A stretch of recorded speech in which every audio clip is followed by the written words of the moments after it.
NFTs with Keys. I'm your boy Keys. That's Rick, and that's Rob. Say hi, everybody.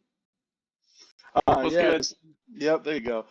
So for today, we've been gone for quite a while, but we're back and we're here.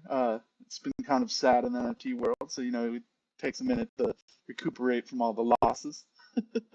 But we're going to talk about the pre-mint hack that happened on Sunday, as well as this AI company, Optic, that raised a ton of money to kind of make non-fungible tokens more non-fungible, maybe.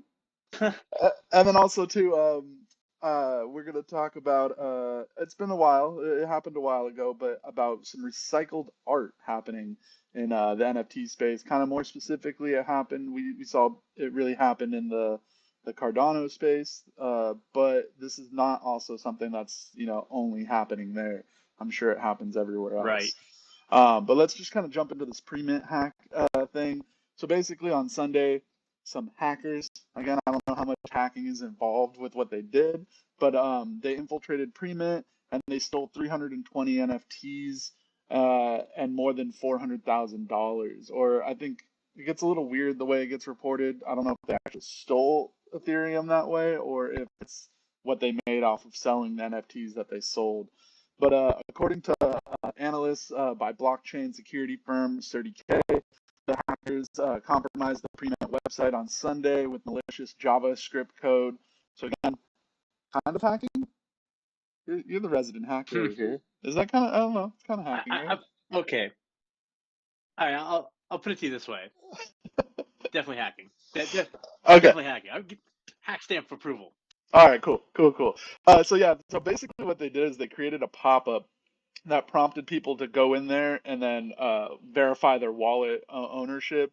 So, everyone basically went in there, was like, okay, let me do this, and then got robbed. So, uh, where is it? I think someone, and then yeah, okay, yeah. So, basically, a few smart people did notice it and were like, hey, this is not okay. I think we have you see right there. So basically, some people were like, oh, hey, no, this is not legit. So, you know, don't always believe what's happening on these websites because you never know. But it is kind of cool. The community came out there and was like, oh, hey, don't link your wallet here. But again, your stuff would be safe if it wasn't on a digital wallet, just anyways. But some of the NFTs that were stolen were Bored Apes, Other Sides, Moonbirds, Oddities, and Goblin Town.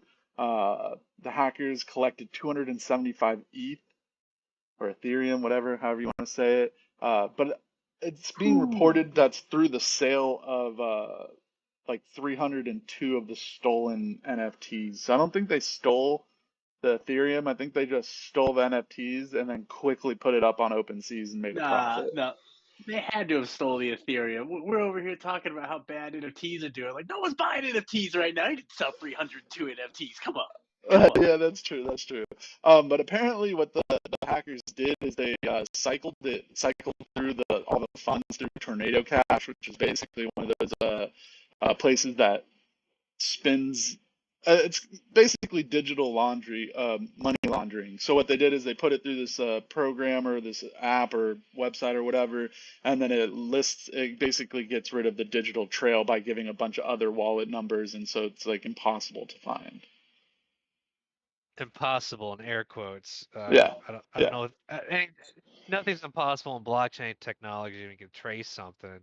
It just makes it a little bit harder, but it just shows you how early we are in the space when people are still being duped into giving up their seed phrase to their wallets. Right? Someone, Yeah. you're literally sitting there typing in your seed phrase like a retard. I'm sorry. I'm sorry. Like an idiot. Just give you away my life. Why not? Seed phrase here, seed phrase there. Yeah, no, but Come on. Premint did actually release a statement, and we have it here. So they basically said last night a file was manipulated on Premint by an unknown third party that led to the users being presented with a wallet connection that was malicious. So they were aware of it. Seems like pretty quickly, but at the same time, it took them 10 hours to get rid of the code. So That I don't know. sounds terrible. Yeah, and what's kind of really ironic about the whole situation is days leading up to the hack, the company also had plans or had a plan to announce that their new security features where you're able to log into Premint via Twitter or Discord, so you would not have to put your wallet information up there. So I don't know if this was an inside job, but it kind of sounds like someone on the inside was like, "Well, let's try to get something here." So what they had like a DApp connector, you just log in with your like MetaMask wallet, kind of like you do with OpenSeas, and they're Yeah, like, yeah. we're going to make it safer by tagging was it an email to your digital wallet, so now there's some sort of identity to it, and it's going to be completely safer. Yeah, There's right. a, I Well, got but I got a fat cheers to them. Kudos, guys. Kudos. Yeah, yeah, but I mean, it sounds more like what they were trying to do before that, or what their plan to do for the hack was instead of logging in with your wallet, you could log in through Twitter. So then you could browse everything, and then when you do want to purchase something, you can, then connect your wallet to it. But it's kind of ironic that, right before they were about to launch this security feature, someone just basically ruins it. And I mean, it didn't sound like too many people got screwed over on it, but obviously when you're talking about $400,000, uh, which when you think about it, if this wasn't in a bear market that we're in, it'd probably be closer to like $1 million. I mean, a Bored Ape was involved in this. I think someone got screwed over pretty hard there. Yeah, yeah, exactly, exactly. The A next thing Bored is Ape. I love how that's like the epitome, though. Like, someone got robbed. Was a Bored Ape involved? Yeah. Oh man, we got to get in on this. Anything else? Nah, it's nothing. oh yeah, Not some really other crap. It robbery. don't matter. It don't matter. Whatever. But yeah. So anyways, so this next topic was kind of interesting to me. So an AI company called Optic raised $11 million to put the NF in NFTs. I didn't really like the way the article put that, but whatever. But basically, this startup uses artificial intelligence to authenticate NFTs and unveiled a business plan on Wednesday that it raised $11 million in seed round led by Kleiner Perkins and crypto native investment giant Pantera Capital. I think that's how you say it. Yeah. The company will use the funds towards building out the cost intensive infrastructure and hiring engineering talent. Um, some of the investors are kind of big names like Last Capital, OpenSea, Circle, Polygon Coin, DCX, Neon DAO, and Flamingo DAO. So I'd like to kind of see more of what they're trying to do. So the Optic co-founder and CEO Andrei Dornochev. I don't know. I think it's some Russian name. I have problems pronouncing names, but he explained that the NFTs, while the NFTs technically is made unique by the on-chain address, its service level appearance to the human eye can be indistinguishable from a counterfeit. Uh, so basically, what the AI technology they're creating is basically going to process millions of new NFTs minted each day and compares the works to the existing NFT collections. So Optic looks for visual similarities, including flipped images, color changes, or slight distortions or fuzziness. The monitoring, Oh, really? yeah. So the How are they monitoring, going to distinguish like a mint of 10,000? Right there, it's the same image, but well, different but I colors, think different. But I think that's why they're using the AI technology, so it's not like a person sitting there, so it can process all this in about minutes. But like, if someone's gonna download a high definition quality of it, like, how much fuzziness is there really? I don't know. I- But they it sounds go it on. just sounds like they don't want to have an actual person. They don't want to pay a person to review millions of NFTs For a me, day I'm by hand. that's like a not even that's a non-issue, man. We're talking about artificial an AI here. It's like it'll know the difference between like what's part of an appropriate collection. But what I'm more curious to see is what it's about to find. Like Yeah, exactly what I think we're about to be talking about here. yeah, yeah, How yeah, yeah, yeah, how hard is exactly. it though to like verify a policy ID for a specific NFT mint or a contract or however they're minted on other chains that Yeah, I'm no, not so familiar with?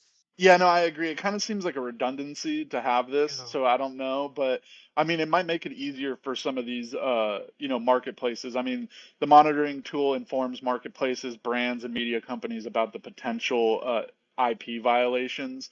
So, I mean, it might be more of something like, if Gucci's just out there, let's be honest, Gucci's not sitting there looking at the metadata of, and the policy ID numbers of each NFT that's minted that's a fake, so it could be helpful for certain situations. But I agree with you. Any of us out there, or even the people watching that are buying NFTs, they're gonna sit there and be like, "Let me go check and make sure this is real." It's really not that hard. It takes like 2 clicks and maybe like 5 minutes of reading.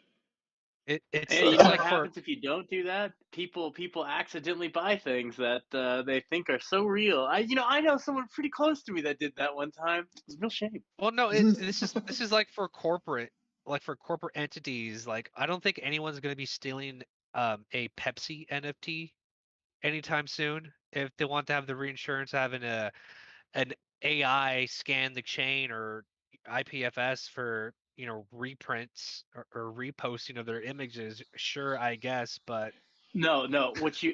I don't think it's the people that really benefit from this are are the people that like to sue people for Mm, stealing their work, right? you And got it. that is corporate what I entities, think. yes, You got it. That is what I yeah, think is corporate Uh, really entities. what we're the people that are going to be making real money. So like, yeah, sure, it may. Oh man, I'm so excited! I really want to become an NFT lawyer. NFT law. It's going to be a thing. It's going to be a thing. but yeah, Oh, apparently the marketplace moderation tool is currently being used by OpenSeas as part of the company's effort to crack down on fraud. So kind of like how Rob was kind of saying, it's more corporations or big companies. The CEO also did say in a statement, Optic isn't an enforcement business. Our goal is to make the information available and transparent to the ecosystem. Artists and marketplaces can decide what to do with it, which kind of leads into what you just said, Or a Rick, fee. is that, someone's getting sued. someone's getting sued. Yeah. And then kind of like how you did just allude a little bit ago, it kind of goes perfect into what we were just talking about, or what we're about to talk about. And that's just discussing recycled NFTs or recycled art. I don't know necessarily how that works. It's Fiverr recycled art. until a lawsuit's put on there. You No, know what I'm saying? it's a business savvy Fiverr artist that is optimizing their time and maximizing their profit. Which I can't hate on that. I honestly I can't. know, right? Yeah. I really can't hate on that. And here's one of the examples. It's Face Buds specifically. I mean, those are identical. But I mean, when you're contracting out work like that, you're gonna get, something like that. Here's another one too. You know, I mean, I don't know. I Yeah. kind of see the similarities with that one, but at the same I, time, I see the similarities, man. yeah, they're They there. just Don't get it. They're copied. there. Yeah. Yeah, they're there, There's but like that dinosaur one, it looked exactly like it. It was just one was red, one was green. So that's there. So this did kind of hit the CNFT community pretty hard. I don't think it really like dropped the value of Space Buds too much. Maybe a little bit right when it launched, right when it dropped, and then probably went right back up because of the people who just paper handed their NFT and was like, hey, whatever, So, I mean, but this isn't also something that's just happening in that community. I'm sure this is happening across the board with, on Ethereum or Polygon or whatever. I'm sure this is happening everywhere because, as you said, it's just a Fiverr artist or just an artist, trying to be savvy and makes double dip his money. Like, I mean, why wouldn't right. you? They go on DeviantArt and they look at reference photos and they use Photoshop to come up with like an idea or an NFT line that they then sell to whoever contracted them because they're not art savvy. Yeah. That's basically how it is. No, yeah, But this exactly. this event brought up, I guess, a good conversation topic within the CNFT community, like what brings value to the NFT itself, right? It's just metadata. Mm. I mean, we've You, been you talking don't. about, Oh, I mean, so now we're back to the just metadata conversation, huh? right, but That's right. it's more than that, right? Because there's a community involved.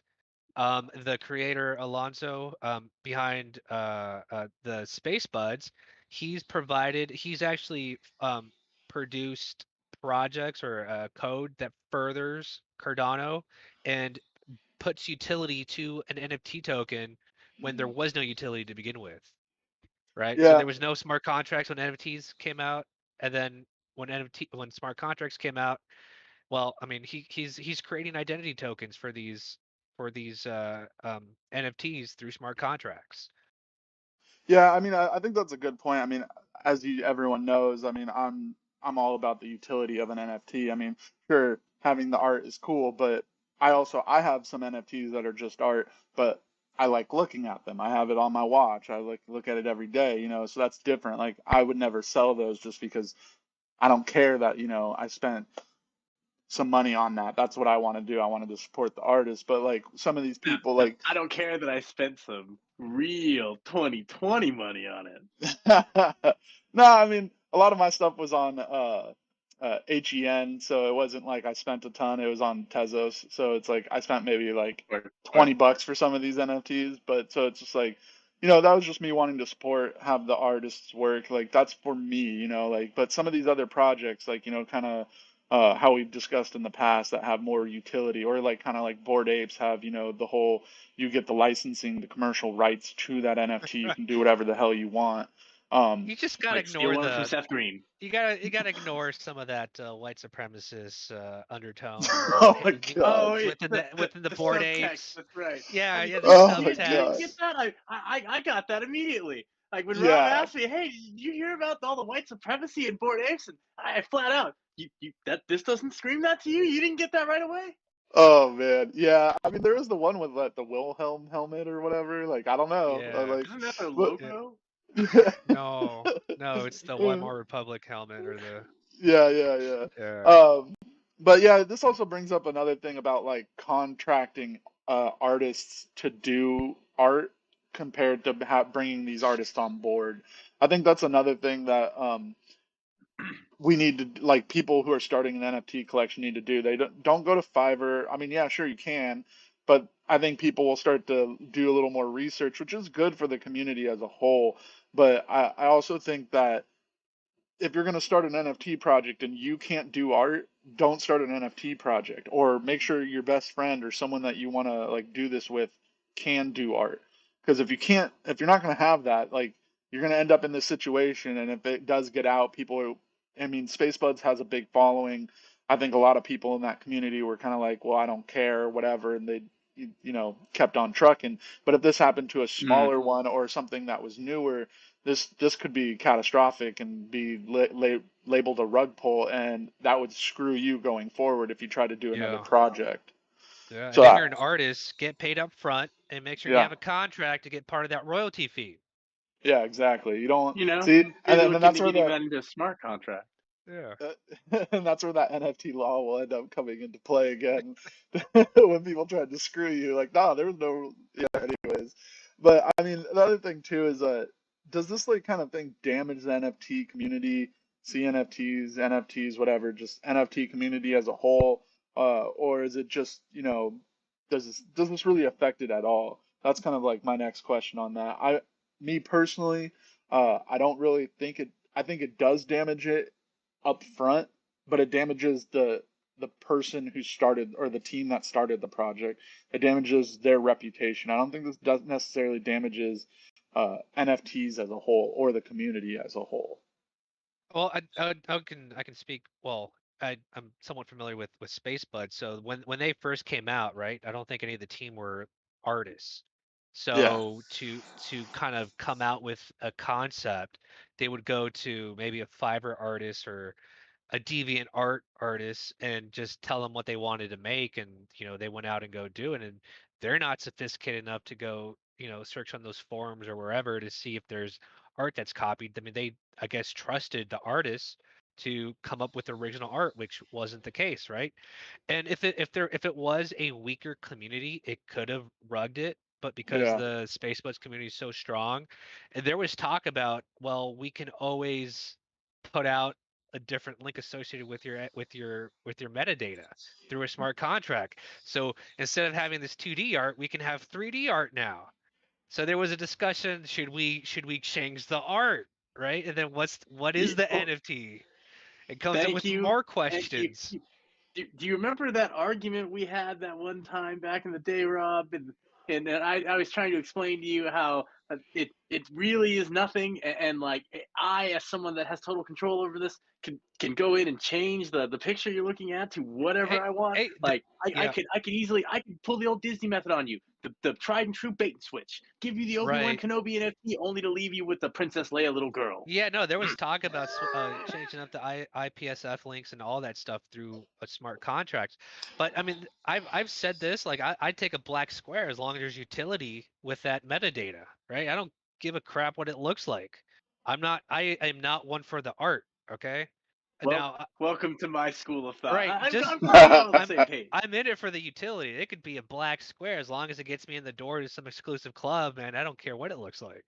Yeah, no, I agree. I mean, so I guess we all kind of agree on that. I don't think this damages the NFT community. I think it does, as you kind of alluded to or kind of flatly said, it it's making everyone that is doing these things to give more utility to the NFTs.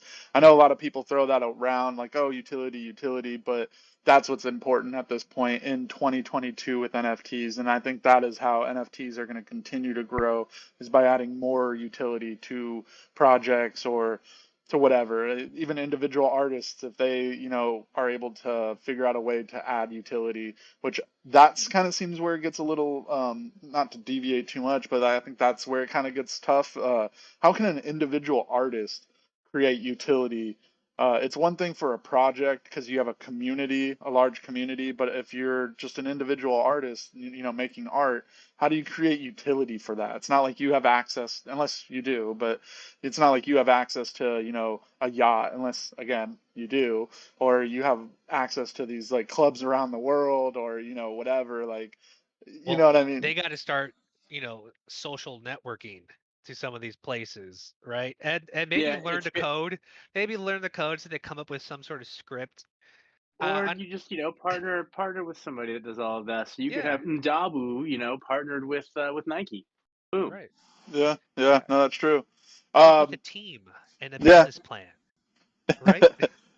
It's a business, man. Yeah, It yeah, is, yeah. yeah, yeah. No, and Speaking of so that, business, we still have some sharecropping that needs And to get done. branding. It's all about the brand. yeah, no, I think you're right on that. I think that's what it is. It's a little harder for an individual artist to do that compared to, like a project that kind of develops a a community almost instantly with, by the art's backing, and more people do that, will flock to that, and it's a lot, like you said, get a team, brand it, market it. Um, so yeah, I think that's kind of where that It's the goes. new drop shipping. It Yeah, it Oh is. gosh. It is. yeah. But yeah, anyways, so I think let's go wrap it up for today. Thank you everybody out there for tuning in and sticking with us, even though we had a kind of a long hiatus there. Summer Go, vacation. yeah, we'll put it at that. Summer vacation, yeah. Go follow Ooh, I Rob like it. on Twitter at Our Heroes Crypto. Also, go follow me at NFTs with Keys. And as well, if you do want some free Bitcoin, go to swanbitcoin.com/AGC, and I will give it to Rick to do his plug.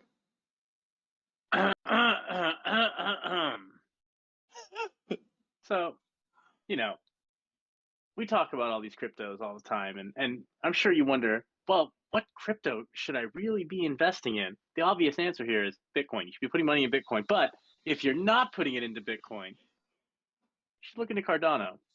Really, we're talking 5, 10 year plan out. We talk about utility. We talk about NFTs.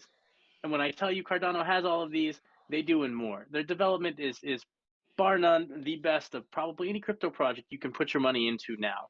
And trust me when I tell you, at the price it is currently, back the dump truck up and get as much as you can. Now, if you do make that choice, you should really make your ADA work for you. And you should think about staking that ADA with AGC. That's ticker AGC. We are a low saturated stake pool that does mint blocks. Currently 3 blocks. First block minted in Epoch 349, and another one in Tree Fitty. So go ahead, go on, stake with us. Ticker AGC. And with that, that's it for the NFTs with Keith show. I'm out. Deuces.